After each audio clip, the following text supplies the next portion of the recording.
नमस्कार, मैं हूं शशि शेखर और आप देख रहे हैं यूथ एजेंडा।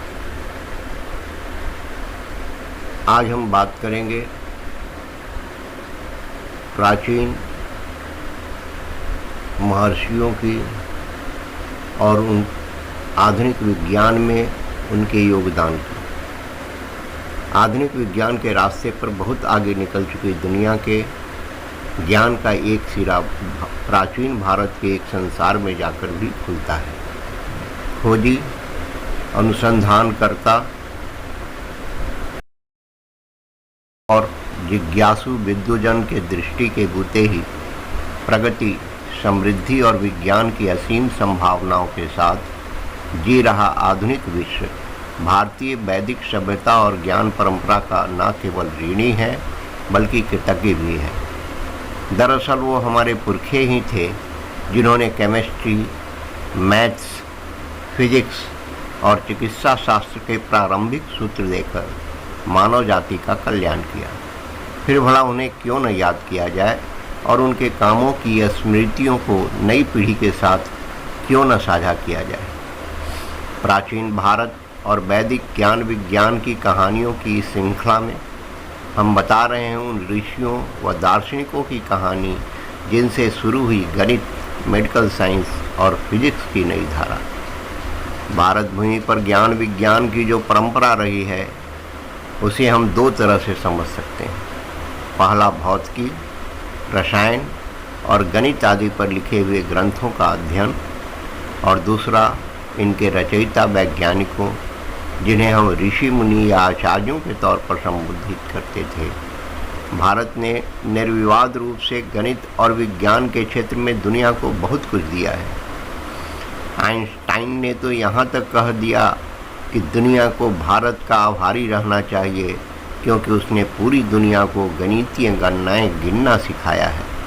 हमारे देश से सिर्फ धन धान्य ही नहीं लूटा गया बल्कि वैज्ञानिक सिद्धांतों की या तो चोरी हुई या उन्हें नष्ट कर दिया गया। इसके पीछे की महत्वपूर्ण वजह थी बाकी सभ्यताओं का पिछड़ापन और ज्ञान विज्ञान के क्षेत्र में आधारभूत कमियां। ये ज्ञान विज्ञान की चोरी भी उन्हीं के काम की होती है जो पहले से थोड़ा बहुत जानते हैं। भारत के इन महान वैज्ञानिकों के बारे में हम सभी को जानना चाहिए क्योंकि इन्होंने ही हमारी वैदिक परंपरा को सही मायनों में समझा और आगे की पीढ़ियों को समझाया। ऐसे ही कुछ महान वैज्ञानिकों के विषय में ये लेख जानकारी देता है। यूँ तो ये विषय बहुत ही विस्तारित है, लेकिन इस श्रृंखला में हम फिजिक्स, केमिस्ट्री, मैथ्स, सर्जरी और आयुर्वेद के क्षेत्र में योगदान देने वाले प्राचीनतम भारतीय वैज्ञानिकों की बात करेंगे। महान वैज्ञानिकों के बारे में जानने से पहले हमें साहित्य की चोरी को समझना होगा। चोरी वही करता है जिसके लिए चुराए हुए सामान का कोई मूल्य हो। ज़्यादातर हमलावर हमारे गौरवशाली अतीत के अंशों को ध्वस्त करते गए क्योंकि वे ज्ञान विज्ञान से अपरिचित थे। लेकिन यूनान जैसी कई सभ्यताएं थी जो इन ग्रंथों और सिद्धांतों को अपनी भाषा में अनुवादित करने का काम करते रहे।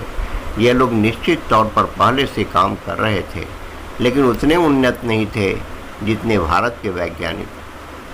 बौद्ध और जैन विचारधाराओं के प्रादुर्भाव ने बहुत कुछ बचाया तो बहुत कुछ नष्ट भी हो गया क्योंकि उस समय गणित, भौतिकी, रसायन, खगोल आदि शास्त्रों से अधिक लड़ाई मतांतर की हो गई थी। इस सब के बावजूद हमारे गौरवशाली अतीत के अंश उन महान वैज्ञानिकों के जीवन के रूप में मौजूद है जिन्होंने हमारी विज्ञान परंपरा को इतना समृद्ध बनाया था।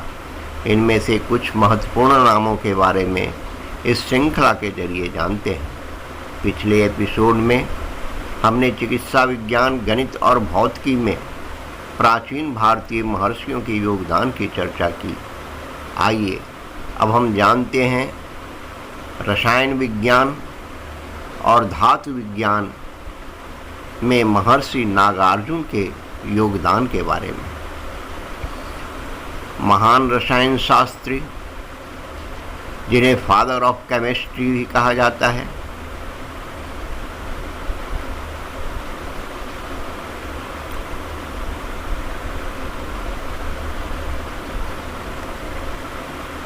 भारत के समृद्ध प्राचीन रसायन या रस शास्त्र के बारे में लिखा है। पुरातन भारतीय रसायन शास्त्र के साक्ष्य नागार्जुन द्वारा रचित ग्रंथों से मिलते हैं। इनका जन्म महाकौशल में हुआ था, जिसकी राजधानी सिरपुर में थी, जिसे वर्तमान में छत्तीसगढ़ कहते हैं। नागार्जुन का जन्म 50 ईस्वी पूर्व से 120 ईस्वी तक माना जाता है। महाराष्ट्र के नागलवाड़ी ग्राम में उनकी प्रयोगशाला होने के प्रमाण मिले हैं। कुछ प्रमाणों के अनुसार वे अमरता की प्राप्ति की खोज करने में लगे हुए थे और उन्हें पारे और लोहे के निष्कर्षण का ज्ञान था। रस रत्नाकर उनकी प्रसिद्ध रचना है, लेकिन अन्य रचनाओं की तरह इसे भी लगातार इनके बाद के कई विद्वानों ने संकलित और संपादित किया। इसलिए कई बार इसके रचनाकारों को लेकर भ्रम की स्थिति बनती है। किंतु रस रत्नाकर ग्रंथ से ये तो सिद्ध होता है कि रसायन शास्त्र का इतिहास भारत में अत्यंत प्राचीन था। नागार्जुन ने ही अल्केमी की आधारशिला रखी थी। ये वो पहले वैज्ञानिक थे जिन्होंने अन्य धातुओं को सोने में बदलने की विधि का वर्णन किया है। उन्होंने इसका सफलतापूर्वक प्रदर्शन भी किया था। नागार्जुन ने रसायन शास्त्र और धातु विज्ञान पर बहुत शोध कार्य किया। रसायन शास्त्र पर उन्होंने कई पुस्तकों की रचना की, जिनमें रस रत्नाकर और रसेंद्र मंगल बहुत प्रसिद्ध। रसायन शास्त्री व धातुकर्मी होने के साथ उन्होंने अपनी चिकित्सकीय सूझबूझ से अनेक असाध्य रोगों की औषधियाँ तैयार की। चिकित्सा विज्ञान के क्षेत्र में इनकी प्रसिद्ध पुस्तकें कक्षकूट तंत्र, आरोग्य मंजरी, योगसार और योगाष्टक। रस रत्नाकर ग्रंथ में मुख्य रस माने गए निम्न रसायनों का उल्लेख किया गया है: महारस, उपरस, सामान्य रस, रत्न, धातु, विष, क्षार, अम्ल, लवण, भस्म। महारस के रूप में अभ्रम, वैक्रांत, भाषिक, बिमला, शिलाजतु, शास्यक, चपला, रसक आदि का वर्णन है। उपरस के रूप में गंधक, गैरिक, कशिश, स्वरी, लालक, मनःशिला, अंजन, कंकुष्ठ का वर्णन किया गया है।